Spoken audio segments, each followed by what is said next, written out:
სათბურის გათბობა იქნება დღევანდელი ჩვენი სასაუბრო ვლოგის თემა, ძვირფასო მეგობრებო.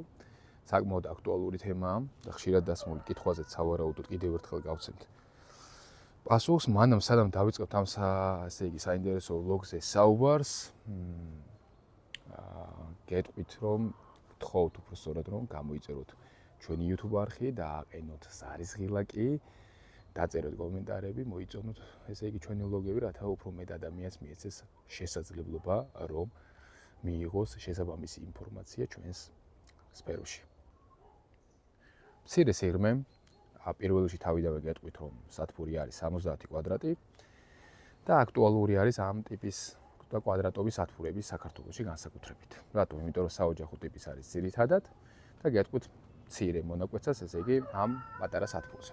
7 გვაქვს, ესე იგი სიგანე, ხოლო სიგრძე გვაქვს 10 მეტრი და ეს არის 70 კვადრატი. საკმაოდ ეფექტურად არის ათვისებული და მოთავსებული არის მცირე სიღრმე. ნახეთ ახლა. ქვევით რაზე არის? ეს არის პლასტიკატი, ჩვეულებრივი, ძალიან კარგი ინჟინერული მოფიქრება გვაქვს, სადაც არის მორგებული ჩვენი დასარგავი ტომბრები და დასარგავ ტომბრებში არის ჩარგული, მეგობრებო. ესე იგი ტორფი, სადაც არის ასევე აგროპერლიტი მოთავსებული და ჯიში სახეობა არის დარგული, სან-ანდრეასი და ასევე ალბიონი. ნერგები დარგული არის მაისში, სრულად აქვთ სავეგეტაციო პერიოდი გავლილი, სწორად არის ესე იგი აგროპერიოდი დაცული, კვება მიმდინარეობს გაწერილი გრაფიკით მთელი ამ პერიოდის განმავლობაში. ნახეთ უკვე ველოდებით შედეგებს, ნახეთ როგორ არის. ესე იგი ნეიტრალ რემონტატული ჯიშები არის და დაახლოებით ესე იგი 5 ცალი ნერგი გამოგვდის დარგვების დროს სარწყავ სისტემასაც ხედავთ. მაგრამ დღეს ამ სისტემებზე არ მექნება გამოხვილებული, ესე უბრალოდ გაწვდით ინფორმაციას, რომ აქ დაახლოებით 600 ცალი ნერგი არის პლუს მინუს მოთავსებული და შედეგები თვითონ რა იქნება და როგორ იქნება, ამაზე რა თქმა უნდა სეზონის მიმდინარეობისას ვისაუბრებ. დღეს მე ვისაუბრებ ამ სათბურის გათბობის ტიპზე და ნახეთ რა უბრალოდ არის მოფიქრებული და გვაქვს მოფიქრებული და თვითონაც შეხედავთ. ესე იგი კონსტრუქცია მარტივია. ნახეთ. ეს არის თუჯის ხუმელი, დაახლოებით 25-30 ლიტრის, სადაც მყარი საწვავი მასალა იწვის, ესე რომ ვთქვა, და უბრალო ესე იგი ხუმელი მილი, რომელიც მიემართება და თავარი იწყება სად?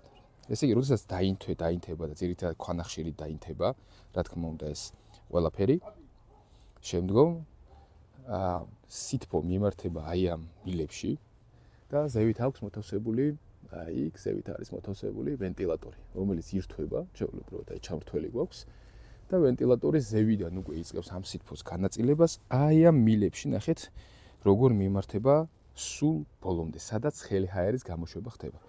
თან პლუს გზაში არის ესეთი გადასაყვანებით მოთავსებული, ესე იგი ნახრეტი გვაქვს, რომელიც გზადაგზა ამ თბილ ჰაერს უშვებს და ამ ნახრეტების და გამო უკვე აღარ არის საჭირო რომ თქვათ მარჯვენა და მარცხენა რიგებშიც დამატებითი მილები იყოს მოთავსებული. შესაბამისად, ცხელი ჰაერი ორივე მხარეს ნაწილდება. მისი მონტაჟი სულ ახლახანს ესე იგი დასრულდა, გამოიცადა და საკმაოდ ესე ვთქვათ ტემპერატურა დაიჭირა. ჩვენს პირობებში, აი ჩვენ სამეგრელო შიფოთში, სავიზღვისპირეთში ვართ, საკმაოდ თბილ პირობებში, ესე რომ ვთქვათ, თითქმის ყველა ტემპერატურის დაყენება არის და კონტროლი არის შესაძლებელი. ნახეთ, მთლიანად როგორ მოდის.